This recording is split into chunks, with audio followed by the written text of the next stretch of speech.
내 믿음이 너를 구원하였느니라. 오늘 예수님께서 바로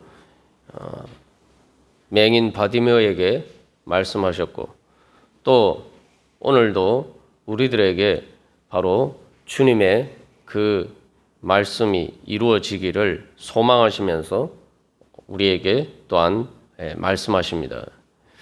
우리가 믿음의 열매라는 것을 2021년도 새해 하나님께서 우리에게 주신 목표로 삼고 우리가 그 목표가 무엇인지, 그 목표를 어떻게 이루어 갈 것인지 우리가 살펴보고 있습니다. 믿음의 열매는 한마디로 말하면 구원입니다. 구원. 예수님이 내 믿음이 너를 구원하였느니라. 믿음을 통해서 구원을 얻는 주님 그 은혜를 우리에게 주시기를 원하십니다. 여러분, 근데 우리들에게는 정말 구원이 필요합니까? 구원이 필요하다라고 생각해야지 믿을 수가 있죠. 믿음이라는 것은 말 그대로 믿고 의지하는 겁니다. 구원이 뭡니까? 내 스스로 할 수 없기 때문에 누군가 나를 쉽게 말하면 구조해 줘야 된다는 거죠. 물에 빠진 사람이 자기 스스로 지금 살 수 없을 때 누군가 구조해 줘야 돼요. 구원이란 말은 한마디로 하면 구조받는다, 그런 말이죠. 구원이란 말 자체가 사실은 내가 내 스스로 할 수 없다라는 것을 전제로 합니다. 그래서 우리의 믿음을 위해서는 먼저 나에게 구원이 필요하다라는 간절한 소망이 있어야 됩니다. 이 마음이 없으면은 애시당초 믿음이라는 것을 가질 수가 없어요. 요즘 코로나19 상황을 경험하면서 정말 구원이 필요하다 이런 생각들을 하게 됩니다. 평소에 아무렇지도 않게 생각했던 그 일상의 생활을 한다는 것이 얼마나 어려운 일인지, 그동안 우리가 얼마나 귀한 은혜를 누리고 살았는지. 그래서 모든 사람들이 그 올해 소망은 속히 일상으로 돌아가기를 바랍니다. 천국이 되기를 바라는 것도 아니고 그저 예전처럼 코로나19 이전 때처럼 살기를 바라는 것이 많은 사람들의 소망입니다. 우리나라도 지금 어려운 상황 가운데 있습니다만 사실 통계적인 수치로 보면은 오늘날 또 경제적으로 어렵다, 장사가 안 돼서 어렵다, 주로 우리나라에서는 그런 문제로 사실은 고민을 합니다. 그런데 어떻게 보면은 그것도 사실은 행복한 고민입니다. 왜냐하면 통계적인 수치로 보면은 우리나라가 그 OECD 국가 중에 그 작년에 경제 성장률이 1위라고 합니다.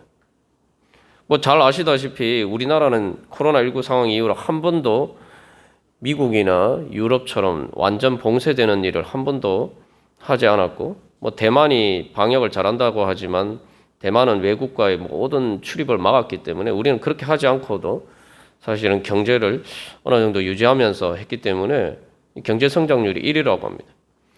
그리고 인구 비례로 사망자나 확진자 숫자도 2위, 3위 이렇게 한다고 합니다. 미국 같은 경우에는 40만 명이 벌써 코로나19로 죽었다고 합니다.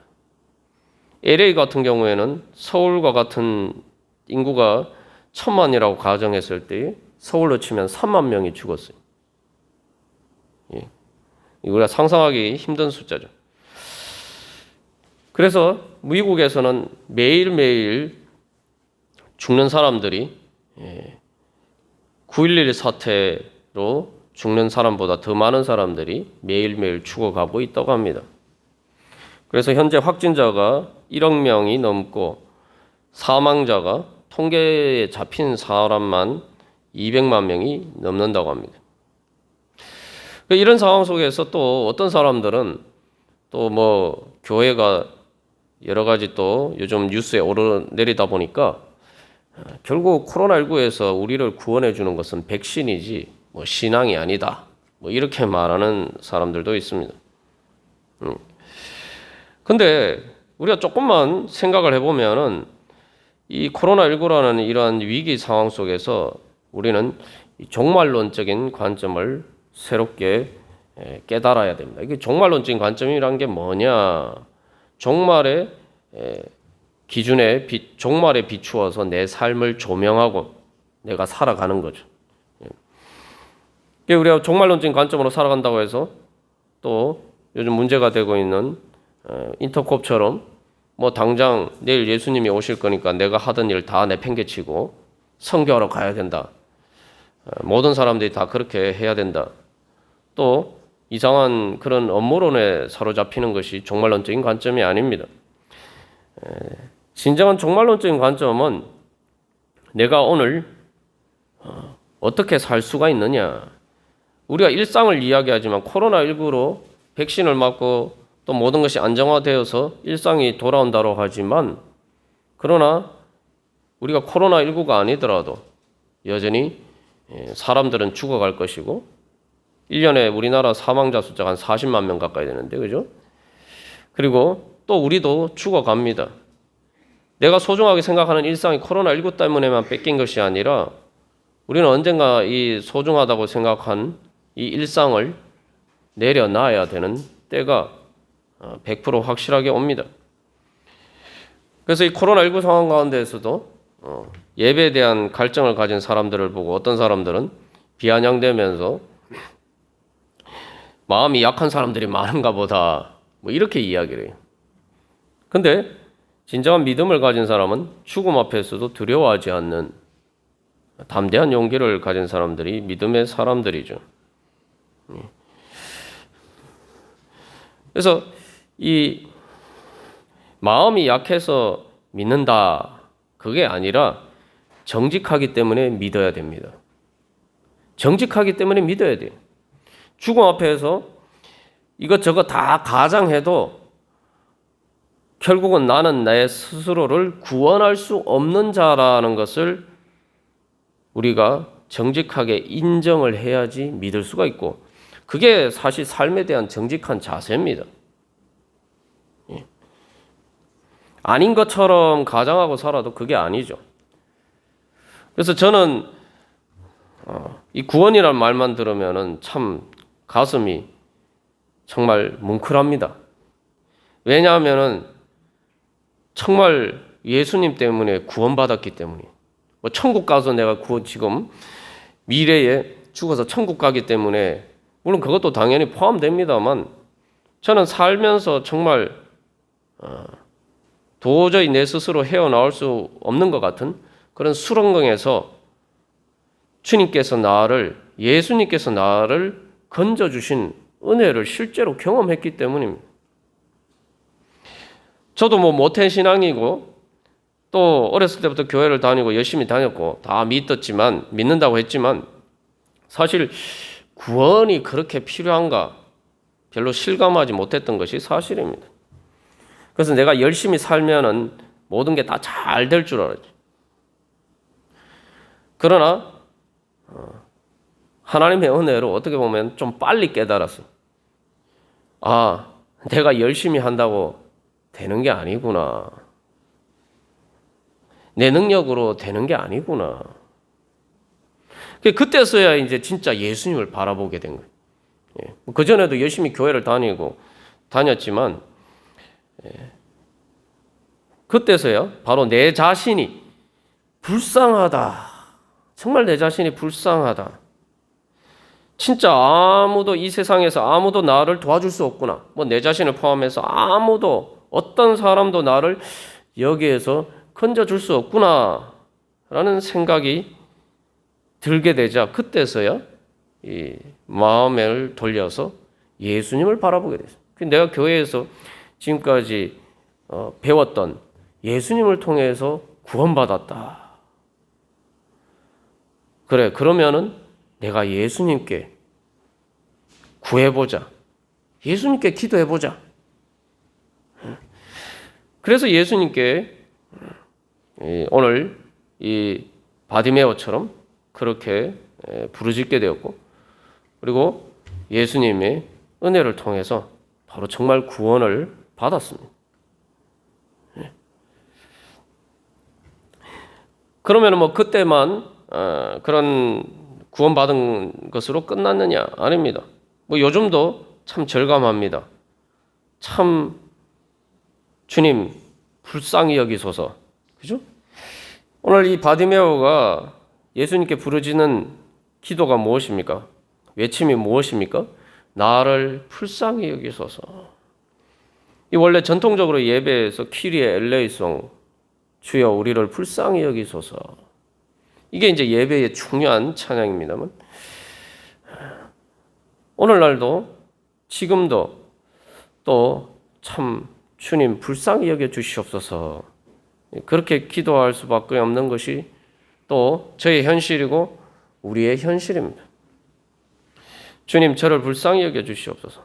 또 제가 여러분들을 볼 때도 마찬가지입니다. 예본교 성도들을 바라볼 때도 주님 불쌍히 여겨 주시옵소서. 또 아직도 여러분들이 기도하는 사람들, 주님을 믿지 못하는 사람들을 볼 때도 참 말로도 안 되고 권해도 안 되고 정말 오랫동안 기도했는데도 안 되고, 주님 정말 주님께서 불쌍히 여겨 주시옵소서. 주님께서 불쌍히 여겨 주셔서 구원해 주시지 않으면 방법이 없습니다. 주님 우리를 불쌍히 여기소서. 그렇게 구원을 향한 간절한 소망을 가질 수밖에 없는 것이 우리의 현실입니다. 그게 진정한 이제 종말론적인 자세죠. 그렇게 나에게 정말 구원이 필요하다고 생각하면 우리가 예수를 믿어야 됩니다. 그래서 뭐 다른 여러 가지 종교들도 많지만, 제가 뭐 또 이 공부를 하면서 또 보면은 그래도 예수 믿는 게 제일 가능성이 있어요. 예? 여러분 불교를 믿는 뭐 우리가 이제 잘 아는 다른 종교도 뭐 대부분의 사람들은, 애시당초 종교가 없는 사람들은 죽으면 끝이다, 구원이 없다는 얘기예요. 그러니까 구원 자체를 아예 소망하지 않아요. 믿지도 않고. 불교를 믿는 사람도 보면은 불교를 믿어서 해탈하는 건 정말 어렵죠. 해탈을 해야 구원을 받는 건데, 윤회에서 벗어나는 해탈, 그게 진정한 구원이. 대부분의 사람들은 그저 윤회에서 내가 선행을 쌓아서 다음 생에 조금 더 잘 태어나는 것. 정말 해탈하기를 원하는 사람은 이제 모든 거 다 버리고 절로 들어가요. 그래서 승려가 되죠. 가만 생각해 보면은 별로 가능성이 없어요. 근데 예수님께서는 오늘 이 바디메오 같은 어떻게 보면은 세상에서 삶을 봤을 때, 삶의 상황을 봤을 때 가장 가능성이 없는 것 같은 그 사람에게 또 주님께서는 구원의 은혜를 베풀어 주셨단 말이죠. 근데 어떻게 보면 이거 사실은 당연한 얘기입니다. 왜냐하면은 성경이 우리가 잘 아는 것처럼 우리에게 가르치는 복음은 네가 믿음으로 구원받는다. 우리가 믿음으로 구원받는다. 예수를 믿음으로 구원받는다. 이게 복음이죠. 그럼 구원이라는 용어를 어떻게 쓰냐에 따라서 다르지만, 사실은 뭐 불교 같은 경우도 뭐 부처님 이렇게 하지만 사실 부처가 구원해 준다고 믿지 않아요. 자기가 성불을 해야 되는 거죠. 자기의 노력으로. 그러나 우리는 예수를 믿음으로 구원받는 겁니다. 그러니까 내가 하는 게 아니고 내 능력으로 할 수 없다가 전제가 되기 때문에 말 그대로 우리는 구원을 받아야 돼요. 구조받아야 되는 거예요. 그게 바로 복음에 이야기하는 것입니다. 진정한 의미에서 사실은 구원이 구조와 같은 것이다, 구조받는 것과 같은 것이다 라고 생각하면은 구원받는 방법은 믿는 것 말고는 없어요. 내 능력으로, 내 공로로 구원받는다, 이거는 말 자체가 성립 안 되는 거예요. 내 능력으로 구원받을 수 있으면 내가 구원을 왜 받습니까? 내가 내 스스로를 구원하면 되지, 그죠? 믿음의 열매는 바로 이렇게 구원이 이루어지는 것인데, 그래서 이 구원이야말로 우리의 모든 소망의 총합니다. 절망할 구원이라는 것은 그래서 절망할 수밖에 없는 상황. 다시 말하면 소망조차 할 수 없는 상황에서 우리가 구원을 받는 거예요. 그래서 구원을 받게 되면은 이제 소망할 수 없는 상황에서도 소망할 수 있게 되고, 그리고 실제로 그 소망이 이루어지게 되는 이 기적이 일어나는 것이 바로 구원이고, 그게 바로 믿음의 열매입니다.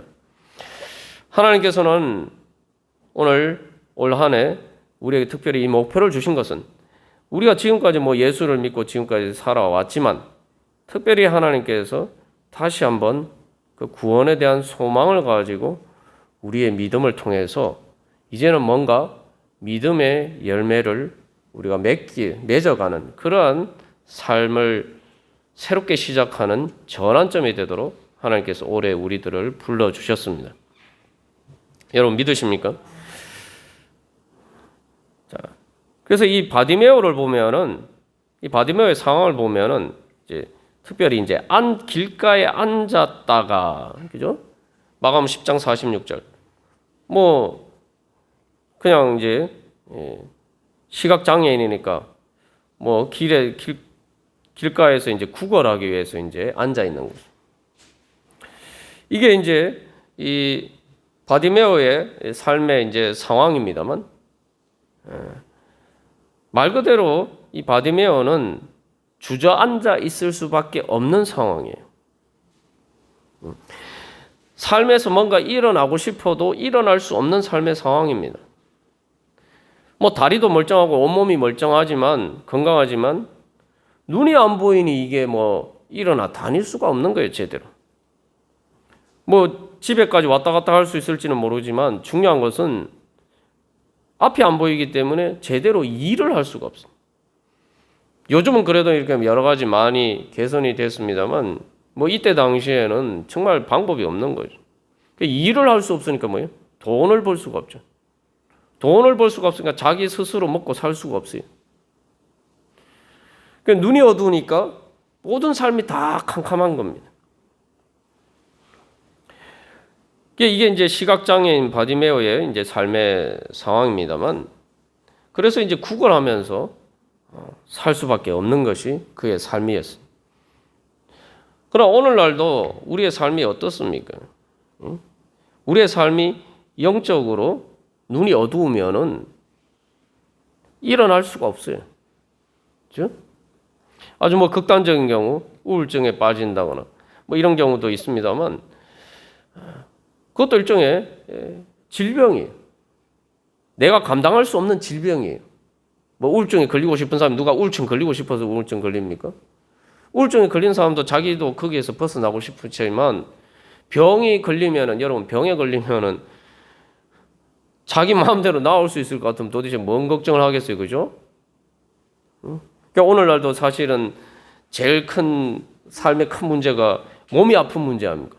몸이 아픈데 내 마음대로 이렇게 막 해가지고 나올 수 있으면은, 병원에도 안 가고 의사나 병원을 의지하지 않고도, 병원을 찾아가고 의사를 찾아가는 거는 병원이나 의사를 믿기 때문이에요. 자기 스스로 병 나올 수 있으면 도대체 그게 뭔 걱정이겠어요. 우리가 육신의 그 병을 통해서 경험하는 상황들이 그런데, 오늘날 우리가 겉으로는 멀쩡해도, 그죠? 내 마음에 영혼의 병이 들면은, 특히 영혼의 눈이 어두우면은 내 삶이 캄캄해요. 제가 우울증 얘기를 들었습니다. 우울증에 걸린 사람들이 돈이 없어서 우울증이 걸립니까? 돈이 많아도 우울증에 걸리는 사람들이 많죠. 건강에도 우울증에 걸리는 사람들이 많아요. 꼭 우울증에 걸리지 않아도 우리가 삶에서, 그래서 내 영적인 눈이 어두우면은 아무것도 사실은 할 수가 없습니다. 뭔가 하는 것처럼 보이지만 실제로는 그것은 구걸하는 것과 마찬가지입니다. 실제로 내가 할 수 있는 일은, 내 스스로 할 수 있는 일은 없다는 겁니다. 그래서 이 마가복음에서는 예수님께서 시각장애인 바디메오를 주시는 것이 예수님께서 이제 예루살렘 성에 입성하셔서 십자가를 지시기 전에 마지막에 이 병자를 고쳐주신 사건으로 기록이 되어 있습니다. 뭐 그 이후에 어떤 그런 일이 있었는지 모르겠지만 중요한 마가복음은 이것을 마지막에 기록하고 있는데, 이것은 바로 우리가 이 바디메오뿐만 아니라 우리 모든 사람이 사실은 예수님의 구원을 받아야 되는 사람이라는 것을 이제 이 사건을 통해서 보여주고 있습니다. 어떻게 보면은 이 바디메오는 좀 그래도 상황이 나은 사람이에요. 왜냐? 앞에 이 마가복음 10장 앞에 어떤 사람이 등장하냐면은 예수님을 만난 사람 중에 부자 청년이 등장해요. 근데 부자 청년은 자기의 모든 것을 다 갖추고 있음에도 불구하고 영생에 대한 갈증을 느끼고 예수님을 찾아왔는데, 예수님이 네 모든 걸 다 버리고 나를 따르라 말씀하시니까 근심하면서 가버렸어요. 그러나 바디메오는 오늘 10장 52절 말씀에서 증거하고 있는 것처럼 그는 눈을 떠서 보게 되고 내 믿음이 너를 구원하였다라는 예수님의 그 선포를 듣고 이제 예수님을 길에서 따랐다라고 이야기해요. 어떻게 보면은 영적인 관점에서 보면은 이 부자 청년은 바디메오보다 더 영적인 눈이 어두웠다는 거예요. 예수님을 찾아가고도 예수님을 통해서 구원받지 못한 사람이었다. 물론 나중에 뭐 어떻게 되었는지는 알 수가 없습니다만 그 예수님을 만난 당시에는 어떻게든 구원을 받지 못했어요. 구원을 원해서 예수님을 찾아갔는데도 불구하고 예수님을 통해서 구원을 얻지 못하고 돌아갔단 말이에요. 누가 눈이 더 어두운 사람입니까?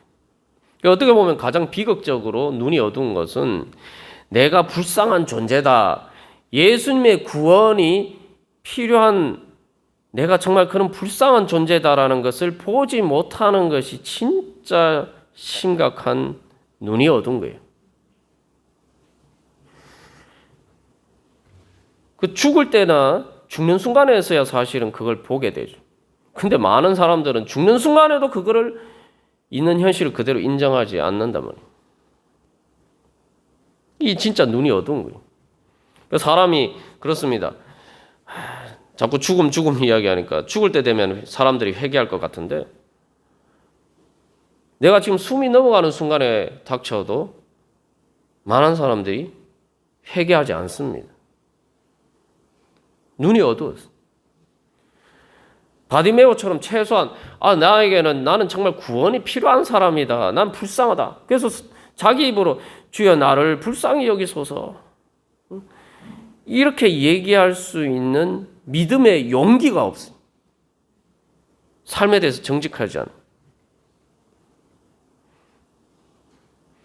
바디메오는 사실 육신의 눈은 어두웠지만 그래도 최소한 자기 자신은 예수님을 통해서 구원받아야 될 그런 불쌍한 존재다, 이건 자기 눈에 보였어요.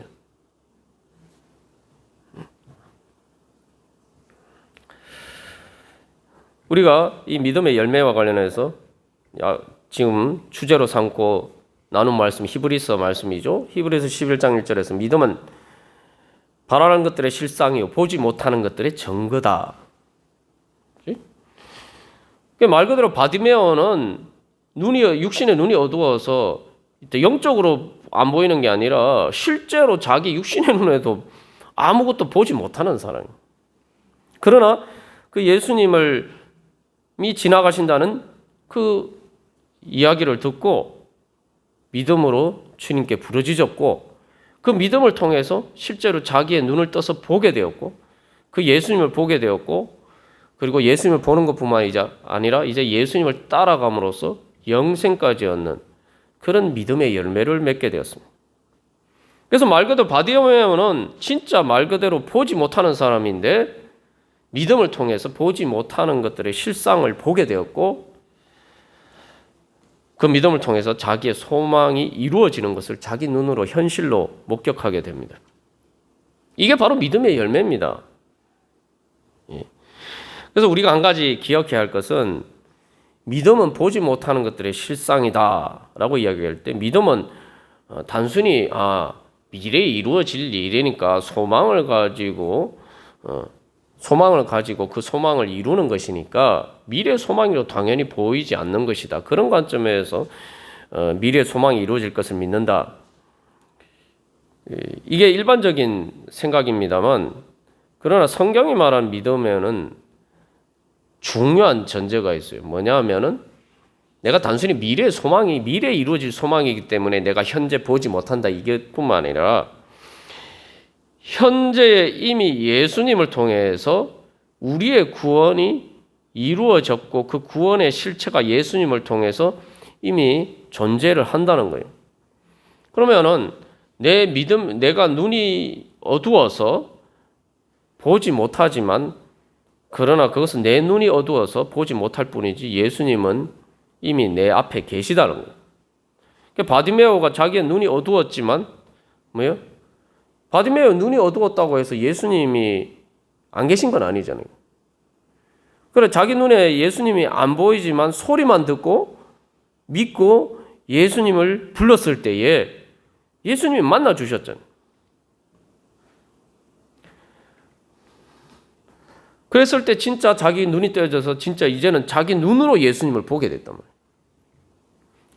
그게 뭐냐 하면은 우리가 이 믿음을 통해서 믿음이 무엇인지 잘 알아야 됩니다. 왜 믿음은 보지 못하는 것들의 실상이고 바라는 것들의 증거다라는 거 이야기하냐면은 예수님에 대한 믿음은 이미 실체가 내가 믿는 게 미래에 이루어지는 게 아니라 이미 현재 존재하는 거예요. 예수님 통해서 이미 과거에 다 이루어졌어요. 문제는 내가 지금 아직 내 현실에서 현상으로 보지 못하는 거예요. 우리가 새벽 기도 때는 여러 번 나눴습니다. 현실과 현실의 실체와 현상을 구분해야 됩니다. 현실의 실체는 뭐냐면 실제로 존재하는 것을 이야기를 하고 현상이라는 것은 지금 현재 내 눈에 보이는 상으로 보이는 거예요. 어떻게 보면 실상이라고 이야기하는데 믿음은 바라는 것들 실상이라고 하는데 좀 더 정확하게 얘기하면 이 원어상의 의미를 살려서 얘기하면 실상이 아니라 실체라고 이야기해요. 실체.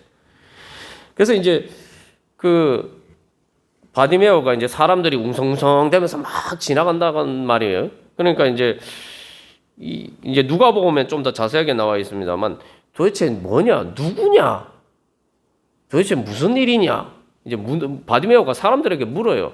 그러니까 사람들이 나사렛 예수시다. 여기 나사렛 예수시다라는 말에 영어로는 이제 하면 비동사가 포함되어 있어요. 원어로는 에스틴이라는데 예수님이 그걸 이제 조금 더 축자적으로 번역하면 나사렛 예수가 계시다.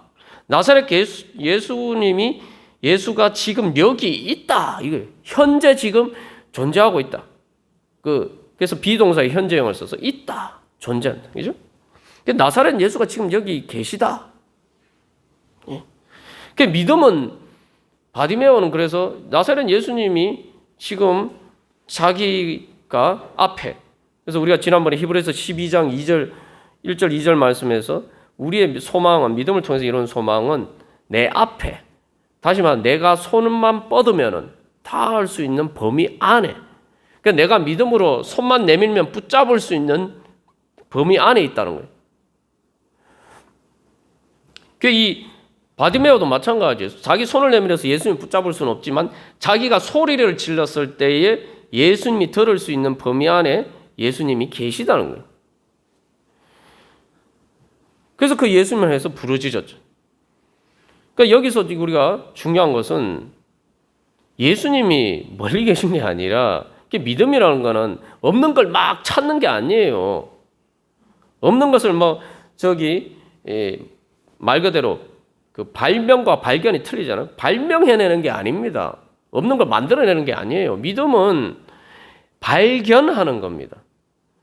이미 존재하는데 내가 보지 못하는데 내가 믿음으로 나아가면은 내가 실제로 눈이 떼어지게 되고 그걸 보게 된다는 거예요. 예. 그게 이제 바디메오를 통해서 보여주는 것은 믿음이 어떤 것인지 그래서 아주 현실적으로 잘 보여주고 있죠. 그래서 바디메오는 바로 자기 앞에 계신 바로 그 예수님을 눈으로 보지 못했지만 믿고 예수님을 향해서 부르짖었고, 부르짖었을 때 예수님이 그를 만나 주셨고 눈을 뜨게 되어서 예수님을 실제로 보게 되었고 이제는 자기 눈으로 예수님을 보고 따라갈 수 있게 됩니다. 그래서 특별히 이 성경에 나오는 많은 인물 중에 사실 이 바디메오의 사건은 아주 중요한 사건이에요. 특별히 여기서 이제 보통 예수님께 병 고침을 받은 사람들에 대해서 이야기를 할 때도 구체적으로 실명이 거론이 되는 경우는 거의 없죠.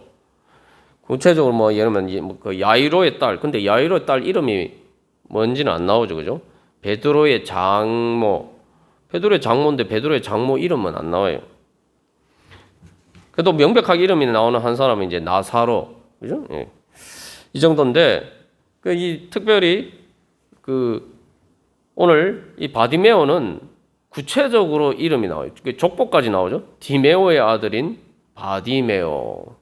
그래서 아마 이것을 통해서 볼 때 이 바디메오는 예수님을 따르고 결국 그 초대교회에 널리 알려진 예수님의 증인이었다. 그래서 사람들이 이제 그냥 단순히 예수님께 병 고침을 받은 사람이 아니고 바디메오라는 이름을 다 기억하는 그런 사람이었다는 걸 알 수가 있습니다. 중요한 것은 그래서 어떻게 보면은 자기 눈은 현실의 삶에 많은 것들이 보이지 않는 앞이 캄캄한 사람이었지만 그러나 그 바디메오는 복음서에 나오는 많은 예수님을 통해서 병 고침을 받은 사람 중에 정말 이름이 기록되어 성경에 기록되어서 오늘날까지 사람들이 그 이름을 기억할 수 있는 그런 사람이 되었던 거예요. 어떻게 보면은 그들의 삶의 그러한 정말 암담한 현실 속에서 앞이 캄캄한 현실 속에서 자기의 삶 자체가 사실 아무의 눈에도 띄지 않는 그런 사람이었지만 예수님을 통해서 믿음을 통해서 구원받았을 때 그는 말 그대로 세상의 빛이 되는 그러한 세상에 예수 그리스도의 복음의 빛을 비추는 바로 그러한 쉽게 말하면 유명한 사람이 됐던 거예요. 그래서 우리가 오늘도 이 올해 목표를 가지고 나아갈 때에 중요한 것은 믿음이라는 것은 열정으로 소망하는 것이다. 여기서 그래서 근본적으로 소망을 해야 되고 이 바디메오처럼 내가 이 기회를 놓치면 안 된다라는 절박한 마음에서 말 그대로 내 살 길은 이것밖에 없다. 그런 열정으로 주님 앞에 나아가는 것이 참된 믿음입니다. 물에 빠진 사람이 살려고 발버둥 치는 것처럼 그렇게 절박하게 할 때 믿음의 열정이라는 것이 쉽게 말하면은 바로 그런 거죠. 그게 뭐 어렵습니까? 아니 물에 빠진 사람이 자기가 살기 위해서 발버둥 치고 소리치는 게 그건 자연스럽게 나오는 거죠. 그것만 있으면 그게 믿음이에요. 중요한 것은 예수님께 우리가 그렇게 그래서 믿음이라는 것은 예수님 앞에 발버둥 쳐야 돼요. 예수님 앞에 나와서 예수님께 소리 질러야 돼요. 날 살려주십시오. 나를 불쌍히 여기소서. 주님께서 구원해 주시지 않으면 나는 아무 방법이 없습니다.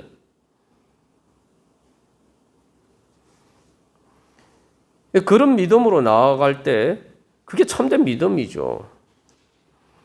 그래서 이제 여기 바디메오가 처음에 이제 길가에 앉았다라고 이야기를 하고 있습니다만 우리가 그냥 앉아 있으면 안 돼요. 지금 여기 특별히 이제 10장 46절에서 그들이 여리고에 이르렀다가 그리고 여리고에서 나가실 때 아니 그냥 여리고에서 나가실 때 이것만 얘기하면 되지 여리고에 이르렀다가 여리고에서 나가실 때 왜 이런 식으로 그 표현을 했을까요? 또 다른 곳에서는 여리고에서 그 가까이 오실 때에 누가복음에서 이렇게 표현하고 있어요. 이게 뭐 말이 안 맞는 게 아니냐 이렇게 생각할 수 있는데 이제 여리고라는 곳이 원래 이제 요즘식으로 하면 구시가지가 있고 이제 헤롯이 거기에다가 신시가지를 세웠단 말이죠. 그래서 이 예루살렘은 지대가 좀 높기 때문에 겨울 되면 아무래도 고지대니까 좀 춥죠. 그러니까 이제 헤롯이 겨울 궁전을 바로 이 여리고성에 겨울에 지낼 수 있는 별장처럼 자기의 궁전을 여리고에 짓고 그 다음에 헤롯의 궁전이 있는 겨울 궁전이 있는 곳이 이제 여리고의 신시가지. 그래서 이제 예루살렘으로 가려면은 여리고의 구시가지를 지나서 이제 신시가지를 들어가서 신시가지를 지나서 이렇게 가게 돼 있어. 그 이제 아마도 바디메오는 그 구시가지가 끝나는 그 성문 밖에 있고 그래서 그래서 구시가지의 관점에서 보면은 이제 여리고에서 나가는 거고 또 신시가지의 관점에서 보면 이제 예수님이 가까이 다가오시는 거죠. 근데 왜 이야기를 하느냐? 중요한 것은 여기서 길가에 앉았다고 얘기하잖아요. 예수님께서 지금 여리고에서 예루살렘으로 가십니다. 뭡니까? 우리를 구원하시기 위해서 십자가를 지러 예루살렘으로 가시는 거예요. 그게 바로 왕의 길이에요. 지금 이때 상황이 어떠냐면은 이제 유월절이 얼마 남지 않았어요. 사람들이 유월절이기 때문에 유대의 가장 큰 절기니까 많은 사람들이 순례 길을 왔단 말이에요. 그러면은 여리고에서 예루살렘으로 가는 그 길에 꼭 예수님을 따르지 않아도 이미 많은 사람들이 있어요. 그죠? 그 많은 사람들이 있는데 바로 거기에 또 예수님이 가시고 예수님을 따르는 무리들. 그러면서 이게 정말 엄청난 행렬이 된 거죠. 그래서 결국 우리가 잘 아는 것처럼 종려주일에 호산나, 다윗의 자손 예수여 이렇게 외치는 바로 그 예루살렘 입성 사건이 이제 여기서부터 이제 거대한 이제 군중 무리가 그 행렬이 형성이 됩니다. 이게 뭐냐면 여리고에서 예루살렘으로 가는 길은 예수님께서 우리를 구원하시기 위해서 가는 길이에요. 사람들이 그걸 의미를 제대로 알았든 몰랐든 간에 어쨌든 구원하시기 위해서 우리를 구원하시기 위해서 가시는 그 길이에요. 중요한 것은 예수님이 그 가시는 길에 내가 따라가야 되는 거예요. 그 길이 나를 구원하러 가시는 길이 돼야 되는 거예요. 그냥 길가에 앉았다가 예수님이 지나가시면 지나가시는 거지. 이러면 안 되는 거예요. 말 그대로 지나가면 안 되는 거예요. 다시 말하면 버스가 지나가면 안 되는 거예요. 버스 지나가서 버스 놓치면 안 되는 거예요. 바디메오는 그래서 이 중요한 것은 이 성경에서 10장 46절에서는 바디메오가 길가에 앉았다가 그런데 52절에서는 예수를 그냥 따르니라고 하죠. 예수를 길에서 따르니라. 이제는 그냥 길가에 앉아있던 사람이었는데 구경꾼. 예수님이 지나가시는 게 그냥 구경꾼이었는데 이제는 예수님의 뒤를 따라가는 그래서 예수님과 함께 길을 가는 사람이 되었던 우리가 예수님의 그 길에 가야지 구원이 내게 되는 거죠. 그래서 우리가 여기서 다시 한번 이 바디메오의 기도에서 기억해야 할 것은 나를 불쌍히 여기소서. 나를 여기소서. 나를.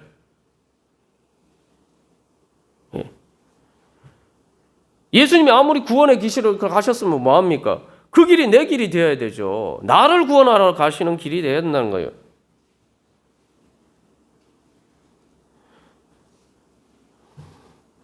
그저 길 옆에 앉아서 구경꾼처럼 그렇게 앉아있으면은 우리가 주님의 은혜를 못 받습니다. 나를 구원해 주시는 그 은혜를 못 받아요. 오늘날도 많은 사람들이 예수를 믿는다고 하는데 길가에 앉아 있어요. 예수님을 따라가야 되는데 예수님이 그 길을 가야 되는데 사람들에게 소문은 다 나사렛 예수가 지나간단다. 나사렛 예수 예불을 들어보니까 소문에 들어보니까 갈릴리에서 수많은 병자들을 고쳤단다. 바디메오의 믿음이 뭡니까? 그 소문을 들었을 때 어떻게 반응했어요?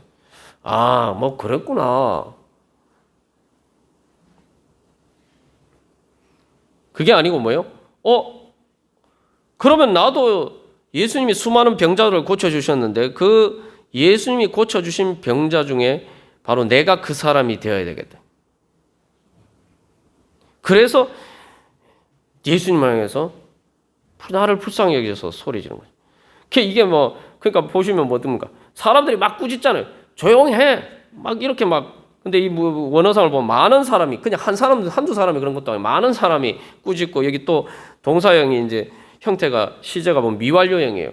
한 번만 꾸짖는 게 아니에요. 막 이 사람, 저 사람 막, 바디메오에게를 꾸짖으면서 조용해. 왜 시끄럽게 떠들고 난리야? 뭐 이런 식으로 이제 꾸짖었는데 바디메오 어떻게 합니까?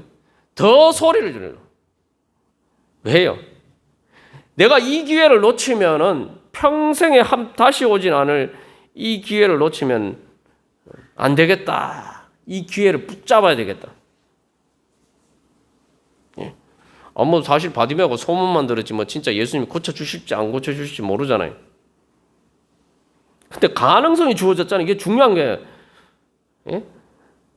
가능성이 주어졌단 말이에요. 그러면 그 가능성을 나의 현실로 붙잡아야겠다. 내가 이 기회 놓쳐서 안 되겠다. 말 그대로 이판사판 매달린 거죠. 그게 바로 믿음의 열정입니다. 예수님께 구원받기를 원하는, 뭐 주님 날 구원해 주셔도 되고, 뭐 안 구원해 주셔도 되고.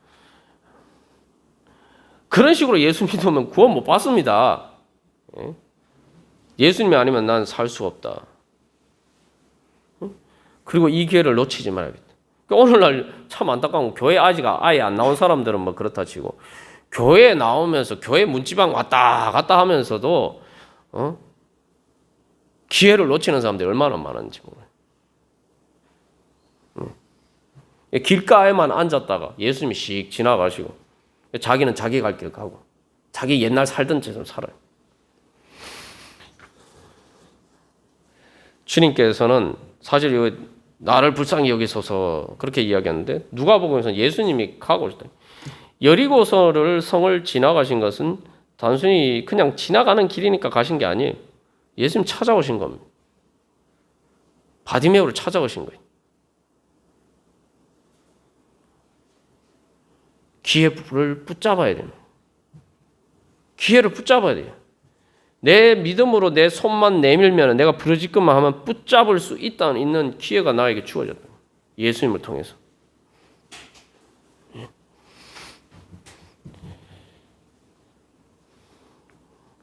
우리가 오늘도 2021년도에 이 길에서 여러분은 어떤 사람이 되기를 원하십니까? 이 시간의 흐름 속에서 그냥 길가에 앉아 있다가 그냥 방관자로서 그냥 구경꾼으로서 예수님이 나를 지나가시는 그런 사람이 되기를 원하십니까? 아니면 예수님을 만나셔서 예수님이 바로 나를 위해서 특별히 예수님이 나를 부르셔서 내가 예수님을 만나고 예수님이 내가 뭘 해주기를 원하느냐 이 말씀 듣고 예수님 이렇게 되기를 원합니다. 예수님이 말씀하시고 내 믿음이 너를 구원하였다. 바로 2021년의 이 시간의 길이 바로 그렇게 예수님을 만나고 예수님을 통해서 구원받고 예수님께서 우리를 구원하시는 그 구원의 길을 따라가는 그런 삶이 되기를 원하십니까? 여러분, 제가 새벽마다 기도할 때 제일 먼저 하는 기도가 그겁니다. 여러분들 위해서 기도하면서 참 날벼락 같은 일을 만나지 않도록 주여 붙들어 주십시오. 날벼락 같은 일이 뭐냐? 갑자기 죽는 일입니다. 아무런 준비도 하지 못한 채로 죽는 일이 없게 해 주십시오. 주님 지켜주시고 주님 오늘도 기회를 주십시오. 제가 그렇게 기도합니다. 여러분들을 위해서. 오늘도 기회를 주십시오. 예수님 만날 수 있는, 살아서 예수님 만날 수 있는 기회 주십시오. 생명을 오늘도 연장시켜 주시는데 그저 하루 더 사는 게 아니라 예수님을 만날 수 있는 주님 기회를 주십시오. 불쌍히 계셔서 아직도 회개하지 못하고 깨닫지 못하지만 주님 회개하고 깨닫고 예수님 만날 수 있는, 그래서 구원받을 수 있는 기회를 주님 오늘 하루 더 연장시켜 주십시오. 제가 또 기도할 때 그렇게 기도합니다. 여러분들은 뭐 어떻게 생각하실지 모르겠지만 여러분의 가족 중에 그 예수 믿지 않는 가족들이 있잖아요. 그 가족들을 위해서도 주님 여러분의 자녀들이나 또 여러분 가족들이 믿지 않는 사람들 주여 불쌍히 여기시고 주님 기회를 주십시오. 구원의 기회를 주십시오. 어느 날 갑자기 아무런 믿음의 준비도 하지 못한 상태에서 이 세상을 떠나야 하는 데는 그런 일이 없게 해주시고 오늘도 생명 연장시켜 주시고 지켜주셔서 예수님 만날 수 있는, 그래서 구원받을 수 있는 기회 주십시오. 새벽마다 제 기도 제목입니다. 여러분 우리가 함께 그런 믿음으로 주님 앞에 같이 나아가기를 간절히 소망합니다. 그래서 2021년도 이제는 뭔가 주님과 함께 주님의 뒤를 따라가는 가운데 주님께서 우리에게 주신 그 구원의 은혜를 우리의 내 삶의 현실로 믿음의 열매를 맺어가는 그런 귀한 한 해가 되기를 간절히 소망합니다. 우리 시간 다시 한번 결단하면서 주님 앞에 기도드리겠습니다.